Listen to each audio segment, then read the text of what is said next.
나는 나로 살기로 했다가 제안하는 더 나은 삶을 위한 가장 놀라운 조언 5가지. 서론. 어른살이에 지친 당신에게 애매한 나이, 애매한 경력, 애매한 실력, 애매한 어른으로 자란 우리. 김수연 작가의 이 문장에 가슴 한편이 서늘해진 적 있다면 당신은 이미 고단한 어른살이의 한복판을 지나고 있을 겁니다. 무엇이 정답인지 알 수 없는 세상에서 제대로 갖춘 것도 보장된 것도 없이 어른을 연기해야 하는 일은 때로 우리를 무력하게 만듭니다. 이런 우리에게 김수연 작가의 책 나는 나로 살기로 했다는 냉담한 현실에서 어른살이를 위한 투두 리스트를 건넵니다. 출간 이후 수많은 독자의 마음을 어루만지며 단단한 위로와 현실적인 통찰을 안겨주었죠.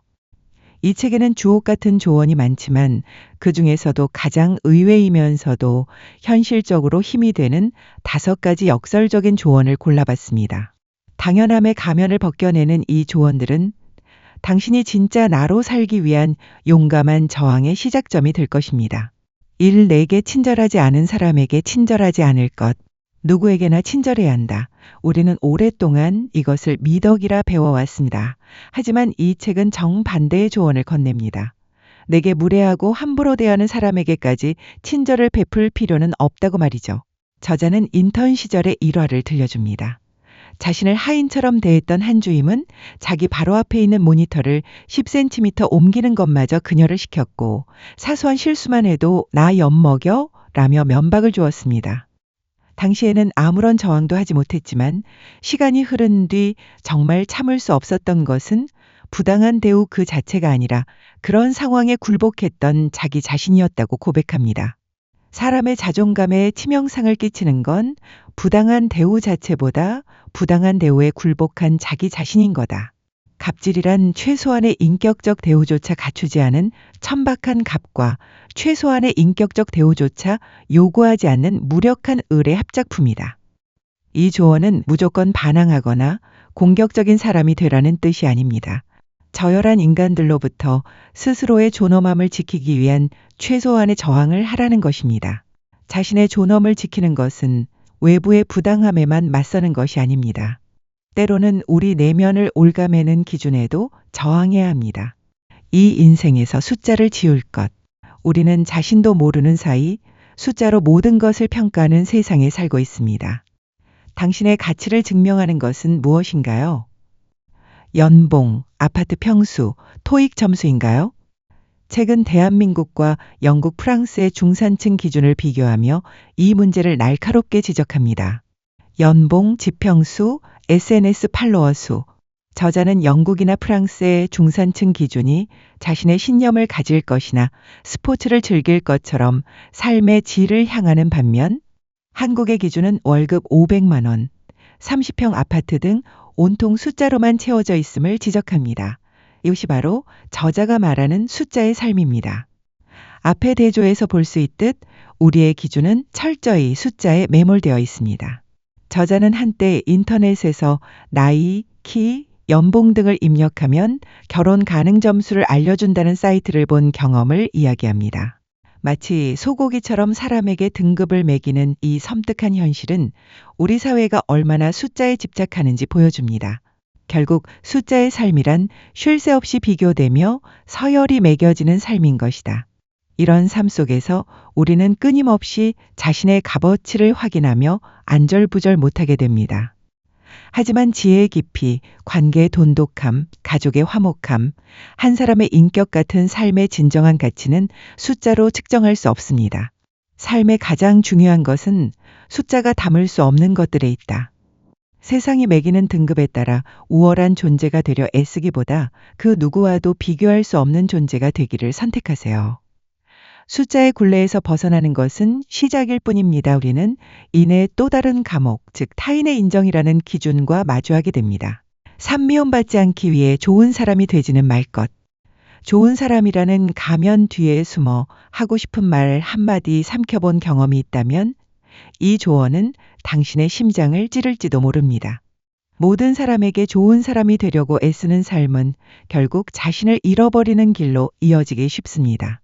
저자 역시 과거에 그런 실수를 했다고 고백합니다. 모두에게 좋은 사람이 되고 싶었지만 그 결과는 좋은 사람이 아니라 하고 싶은 말 한마디 하지 못하는 사람이 되어버렸다는 것이었죠. 우리가 진정으로 좋은 사람이 되어야 할 대상은 따로 있습니다. 바로 나 자신과 나의 소중한 사람들입니다. 나를 함부로 대하고 멋대로 평가하는 사람들에게까지 좋은 사람으로 남기 위해 애쓸 필요는 없습니다. 타인에게 상처 주지 않는 것은 중요한 미덕이지만 스스로를 지켜내는 건 스스로에 대한 책임이자 권리이다. 모두에게 사랑받을 수는 없습니다. 타인의 시선에서 자유로워지는 것은 나를 지키기 위한 가장 확실한 정당방위입니다. 그리고 타인의 시선에서 자유로워졌을 때 비로소 우리는 행복을 강요하는 세상의 목소리에도 의문을 던질 수 있게 됩니다. 행복을 삶의 목적이라 부르지 않을 것. 행복을 인생의 유일한 목적으로 삼는 순간 우리는 아이러니하게도 불행해지기 쉽습니다. 행복하지 않은 모든 순간을 실패나 잘못된 삶으로 규정하게 되기 때문입니다. 하지만 인간의 감정은 기쁨 하나로만 이루어져 있지 않습니다. 분노, 혐오, 공포, 슬픔 역시 우리 삶의 자연스러운 일부입니다. 저자는 이를 충격적일 만큼 솔직한 비유로 설명합니다.